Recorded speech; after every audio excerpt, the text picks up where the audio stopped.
السلام عليكم ورحمة الله وبركاته. كبجمتتا في جالتمتتا وردفتتا channel روزاتو بأرس أكم جرتو نجا كيسني بك جرتو نوتي نجا فرام النساس ولين هاجراتو أنقفتو دوغو يا رافي سنيب كبدير في كنيسة نجيس سوتا تيانسي غربليناتي كنيسة جيس سوتا سرنا هندي فما موتوما sirni hundeeffama mootummaa nagayaan xumuramuun humni qindoomina nageenyaa beeksise. Nageenyi akka dhufuu fi tasgabbiin mootummaa haarawaatiif sirni kadhannaa gaggeeffamee jira.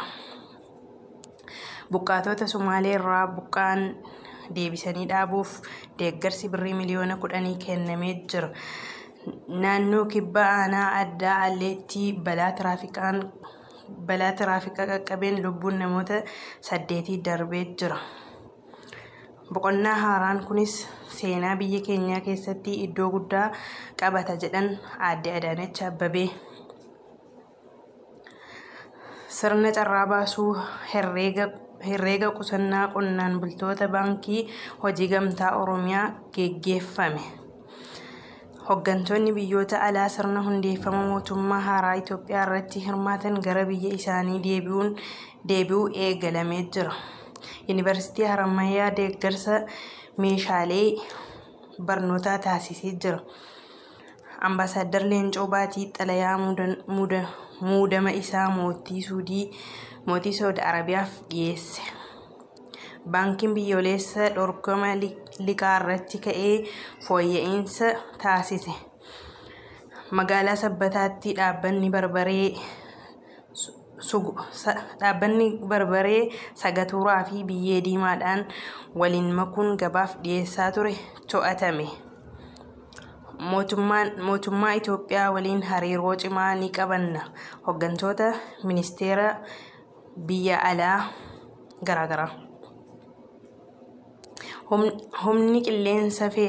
Humni qilleensa federaalawaa Riippaabilikii Itoophiyaa humna qilleensa ramaddii giddugaleessaa raawwii hojii olaanaa argamsiisuuf guddina sadarkaa laatee jira.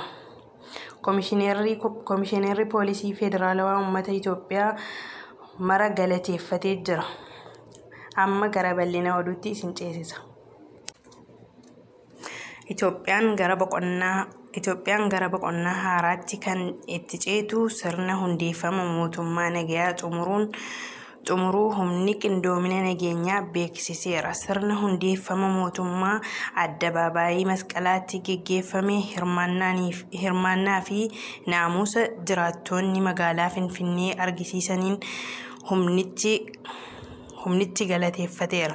Fulbaana 24 bara 2014 guyyaa Itoophiyaan mootummaa haaraa abdii haaraan boqonnaa haaraan itti eegalte tahuu ibseera.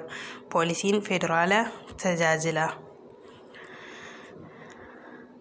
Itoophiyaatti nageenyi akka dhufuuf mootummaa haaraan tasgabbii akka argatuuf abbootiin amantaa sirna kadhannaa gaggeessanii jiru. Sirna kadhannaa paarkii muummicha gaggeeffamaa jiru kanarratti hooggantoonni olaanoo yaa'ii dhaabbilee amantaa Itoophiyaa dabalatee abbootiin manneen amantaa hunduu argamuun ibsameera. Sirni kadhannaa kun dhaabbilee amantaa Itoophiyaan kan qophaa'e yoo ta'u nageenya biyyaatiif barbaachisaadha jedhamee jira. Buqqaatota naannoo Sumaalee irraa buqqaan godina Baalee qubatanii hojii dinagdee utubaa hojjetamaa jiru kan jiru tahuu ibsameera. Buqqaatota kanneen deebisanii dhaabuuf re'oonni birrii miliyoona 10 bitamanii deeggarsa kennamuu fi OBN gabaasee jira. Naannoo uummata kibbaa aanaa addaa Alleettii balaa tiraafikaa qaqqabeen lubbuun namoota 8 darbuu ibsameera. Namoota 14 irra ammoo miidhaan qaamaa cimaa fi salphaan qaqqabuu poolisiin beeksisa. Konkolaataa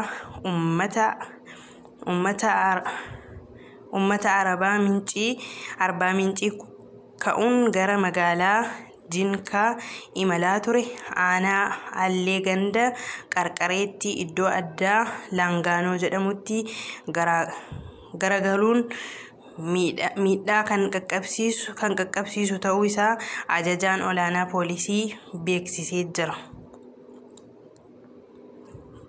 Sirni muudama boqonnaa haaraa seenaa biyya keenyaa keessatti iddoo guddaa qabata jedhan kantiibaan magaalaa Finfinnee Aadde Adaanech Abeebee sirna waadaa galuu muummee ministeera Federaalawaa Dimokiraatawaa Rippaabilika Itoophiyaa Abiy Ahmed guyyaa kaleessaa hooggantoonni gaggeessitoonni mootummaa olaanaa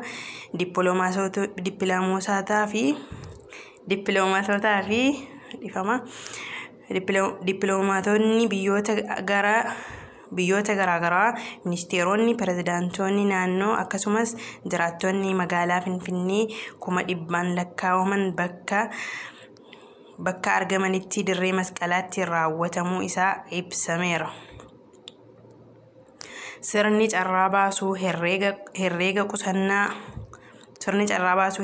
qusannaa qonnaan bultoota Baankii Hojii Gamtaa Oromiyaa geggeeffameera. Baankiin Hojii Gamtaa Oromiyaa hubannoo qusannoo uumuu fi qusannaa keessatti hirmaachisuuf carraa qusannaa herreega qusannaa qonnaan bultoota baatii amajjii keessatti eegalchiisuu kan yaadachiise pirezidaantiin baankichaa obbo Dirribii Asfaw sagantaa kanaan maamiltoota 100,000 ol horateera jedhan.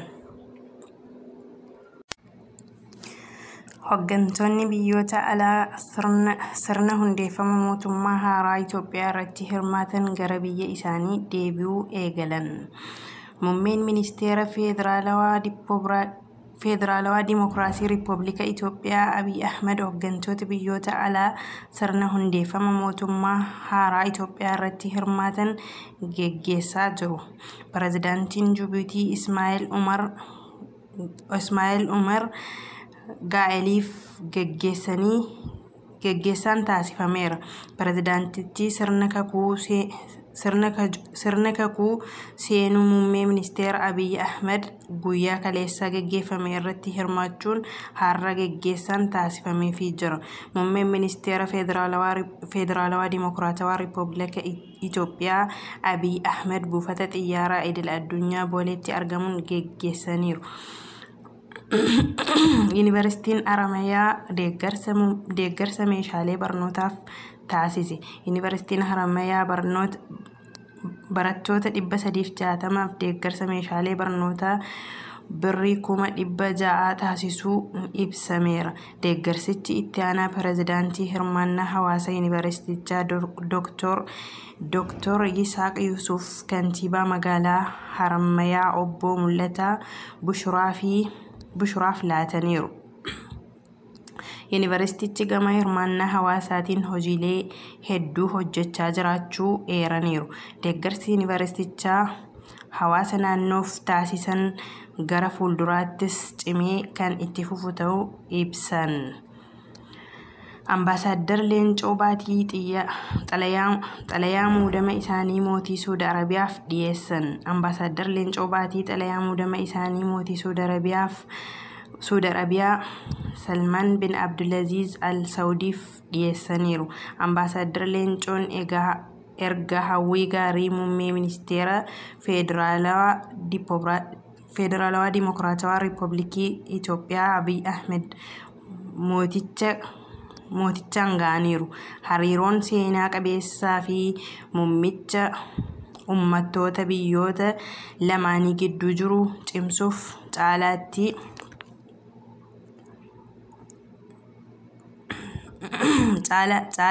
cimuuf tattaaffii kan taasisu ta'uu ambaasaadder Leencoon ibsa kennaniiru. Baankiin biyyaalessaa dhorkama liqii irratti kan ka'e fooyyessa taasiseera. Baankiin biyyaalessaa Itoophiyaa dhorkama liqii irratti ka'een walqabatee fooyya'insa taasisuu beeksise. Fooyya'insa taasifameen baankileen gosa liqii 5 eeyyamamuu kan danda'an ta'uu ibsameera. Haaluma kanaan baankileen qabeenya liqaa kanneen deeffachuuf caalbaasii ifa baheen bitachuuf kan liqa gaafataniif bittaa fi gurgurtaa qaama 2 fi 3ffaa gidduutti taasifamuuf liqii ariifachiisaan hojjettoota baankiitiif laatamuun ibsameera. Magaalaa Sabbataatti dhaabbanni barbaree Sagaaturaa fi Biyyee Diimaadhaan wal makuun gabaaf dhiyeessaa ture to'atameera. Bulchiinsa magaalaa Sabbataatti dhaabbanni daldala Seefuu Balaatiin jedhamu barbaree Sagaaturaa fi Biyyee Diimaadhaan wal makuun oomishee gabaaf dhiyeessaa ture to'annaa jala ooleera. Magaalichatti mankuusaa dhaabbatichaa yeroo ammaa saamameera. Dhimmicha irratti poolisiin qorannaa taasisaa jiraachuun ragaan waajjira koominikeeshinii magaalaa Sabbataarraa argame ni mul'isa.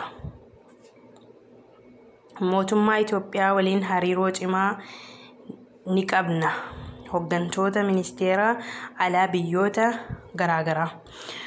Mootummaa haaraa Itoophiyaa waliin hariiroo cimaa kan qabatan ta'uu hooggantoonni ministeera dhimma alaa biyyoota garaagaraa ibsan.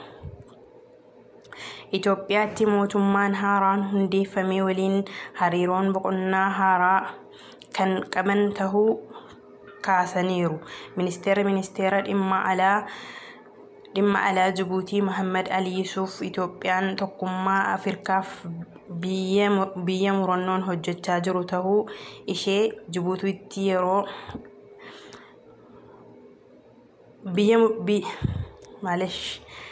biyya murannoon hojjechaa jirtu ta'uu ishee ibsaniiru. Humni qilleensa Federaalawaa Riippaabilikii Itoophiyaa humna qilleensa ramaddii giddugaleessaa raawwii hojii olaanaa argamsiiseef guddina sadarkaa laate. Humni qilleensa Federaalawaa Dimokiraatawaa Riippaabilika Itoophiyaa humna qilleensa ramaddii giddugaleessaa raawwii hojii olaanaa argamsiiseef guddina sadarkaa laate.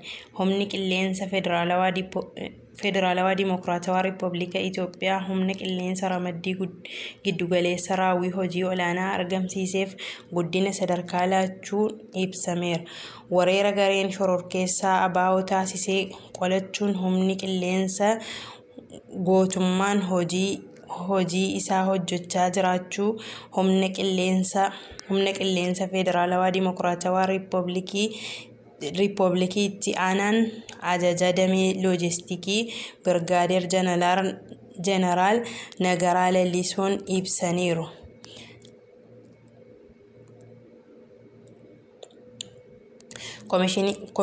Koomishiniin Poolisii Federaalaa Uummata Itoophiyaa mara galateeffate. Koomishiniin Poolisii Federaalawaa Uummata Itoophiyaa mara galateeffachuu ibseera. Koomishinichi filannoo biyyaalessaa marsaa 6ffaa kaasee ayyaana bara haaraa masqala irreechaa fi sirna kakuu hundeeffama mootummaa haaraa rakkoo nageenyaa tokko malee akka xumuramu hawaasa gumaacha taasise galateeffateera. Koomishinericha Jeneraal Dammallaash Gabra Mikaa'el hooggantoota qaamolee nageenyaa biroo waliin ta'uun ibsa laataniiru. Kabajamtootaa fi jaallatamtoota hordoftoota chaanaalii kiyyaa kanarraaf qabadhee isiniif dhiyaadhe kana fakkaataa jaallattanii fedhii keessaniin kan hordoftan baay'ee tokko naaf galatoomaa galata guddaa qabdu kanneen kana dura nan hordofne illee akka na hordoftan kabajaaf jaallaan isin gaafadha. Warri haarawaa taatan chaanaalii kiyya Roozaa Tuub RS yookaan intala Jimmaa Abbaa Jifaar jettanii yoo barreessitan kan isiniif ba'u ta'a. Sabiskiraayib gochuudhaan maatii kiyya ta'a. Viidiyooleen kana dura gadhiise kan nama gammachiisu yaani kan nama kolfisiisu akkasuma kan nama barsiisu kan nama bohaarsu garaagaraa waan jiruuf chaanaalii kiyya keessa seentanii akka hordoftanuu kabajaaf jaallaan isin gaafadha. Irraa bohaartanuu akkasuma ittiin kaffalamu waan ta'eefuu laayikii sheerii koomentiidhaan na jajjabeessan gaaffii kiyyadha. hanga viidiyoo birootiin walitti deebinutti nagaan naaf jiraadhaa. horaa bulaa. assalaamu alaykum wa rahmatullaahi wa barakaatuh.